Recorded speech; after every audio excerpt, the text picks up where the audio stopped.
All right, guys, so this is going to be a video of our next house hack. This is actually kind of in an area that's a little bit harsher, so this is definitely not our most ideal spots for house hacks. Generally, we typically want them in the kind of higher grade neighborhoods, the ones that are already up and coming.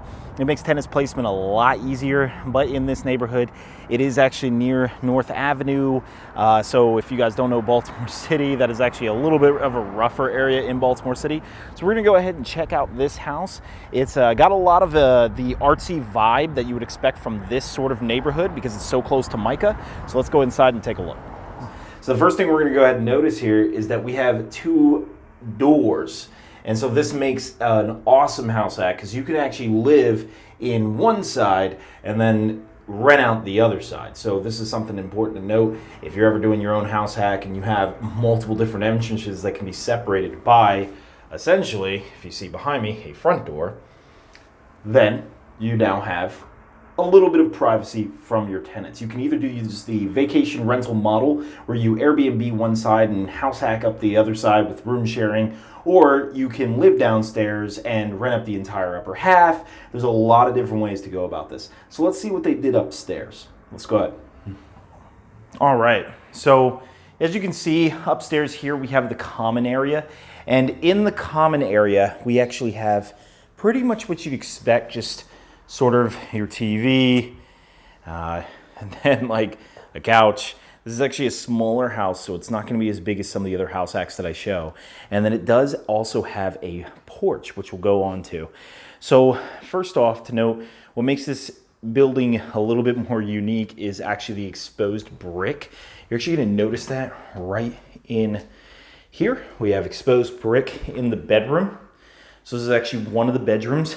Now here's a little bit of an interesting tip that I didn't realize when I first started this, was that in order to count as a bedroom, you actually don't necessarily need a closet built into the room. You can actually use one of these IKEA wardrobes, and that will count as a closet. So that's something to keep in mind as you're doing your own house hack, that you don't need to spend money necessarily building closets if they don't already exist.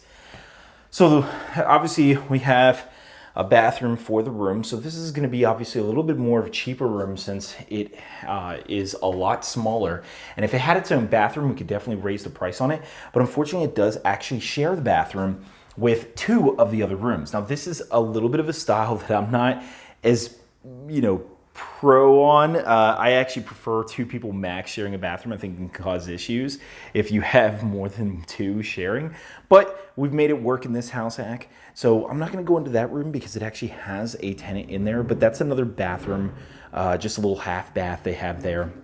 And then we have the kitchen. Once again, that exposed brick style. Baltimore is actually a very artistic area, and around this area, we can see, this is like the Charles Village, almost Mount Hebron. You're gonna see a lot of art. You're gonna see that school Micah. It's actually an institution for art, and essentially that's why you're gonna see a lot more of this, industrial style air conditioning unit. Well, the ductwork here, it's kind of much more what you see typically at a restaurant.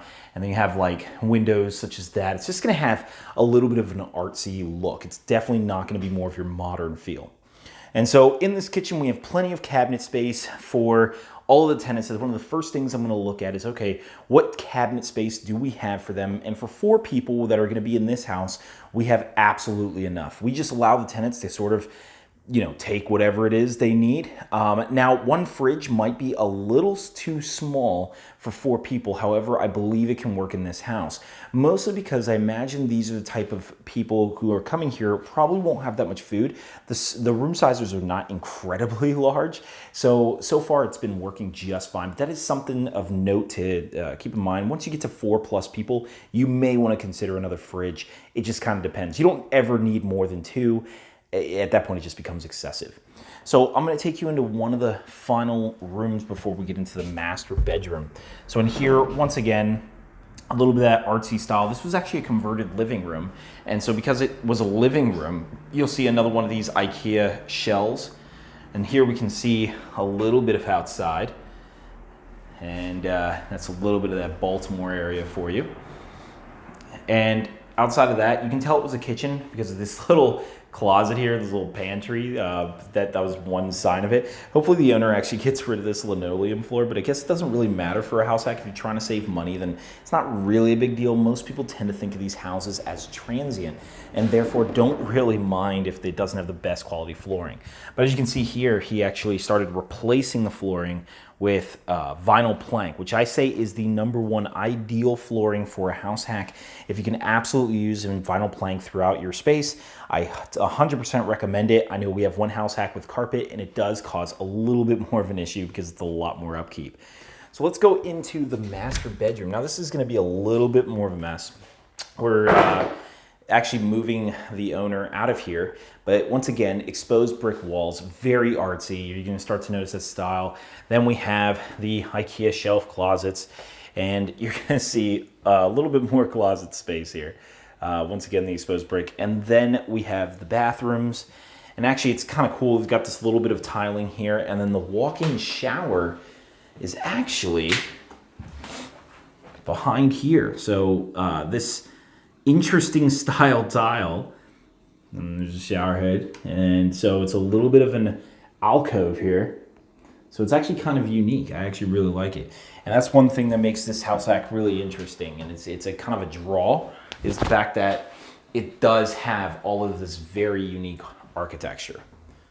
All right, guys, and that's it for the room sharing portion of this house hack. That's the area up here. And so you can do this a lot of different ways. You can easily put a family up here. In fact, oftentimes I'd probably recommend it. It won't make as much money, but with 3 people sharing a single bathroom, it's gonna be a lot easier if you have a tenant whom already knows each other and you're not dealing with a lot of different people in this case. So this can be a little bit more challenging. You can probably have a little bit more problems getting certain types of tenants in here. So this is something that I would definitely say, probably put with a family, but this one was decided to be a room sharing in order to get more of that money in. So, I mean, other than the setup here, the only thing to look for now is where the owner's living downstairs, and it's really just kind of a basic Airbnb concept. I'll go ahead and scan right over it, but you don't really need to know too much about it, except for maybe one little bit about the kitchen, which I'll show you. So here we have the kitchen space, and you're gonna notice that there's a little stovetop plate for cooking, and then we have the sink, and as you can see, it's obviously not finished. So this is what would be the kitchen area. And big thing to note is that when you have a single unit, you actually can't have 2 stoves. So you can't have anything that would make it like a 2-unit structure. And actually one of those is you can only have a kitchenette, you can't have a kitchen. And the big difference between those two would be really the stove. You can actually even put full cabinetry here. That wouldn't even be an issue. You just can't have the stove specifically. You can't have 2 of them. So we get around that by having stove tops instead. And, or, you know, you'll see in another one of our house hacks, we have a slot where you can usually put a stove, but it also can fit cabinets as well in case you need to switch it out real fast. So obviously in one of my other properties in my duplex conversion where I live, I actually, instead of putting in a stove itself, we just put in basically what you see here, and we did do some venting. But you have to be a little discreet about that, because why would you put venting if it's not actually a kitchen? So other than that, there's a bathroom downstairs, which I'll go ahead and show you. And that's it for this Airbnb portion. So obviously, as you guys can tell, this is actually not completely finished. I certainly wouldn't rent it with these giant holes in there, or any of the other little defects that you might see in here. But for the most part, you can see the basic idea. Now, the problem with this is, yeah, you can have a lot of this exposed piping. This actually adds to the industrial look and feel of this particular apartment. So that's something the owner actually wanted. And then it has its own bathroom. So essentially, you have that kitchen upstairs and all of that. Now, one interesting problem about separating it like this is actually you have one electric meter that is for both units. So this bottom one, you're either going to want to live in it yourself, or you're going to want someone who will allow you to get to the utilities of the electric panel or the main water shutoff valve very easily, because if you don't have someone who will let you do that, then you might have some problems. So now obviously it's your tenants, you can kind of just barge in, but I'm just saying you want someone who'd be okay with that type of thing. You'd want to let them know, like, hey, just so you know, we might need you to allow us in, or we might have to just barge in whenever we have a problem. So that's just something to keep in mind whenever you split up a single home like this. Unfortunately, the electric panel can be a problem. Other than that, that is pretty much it for this house hack. Let me know if you guys have any questions, and I'll talk to you all real soon.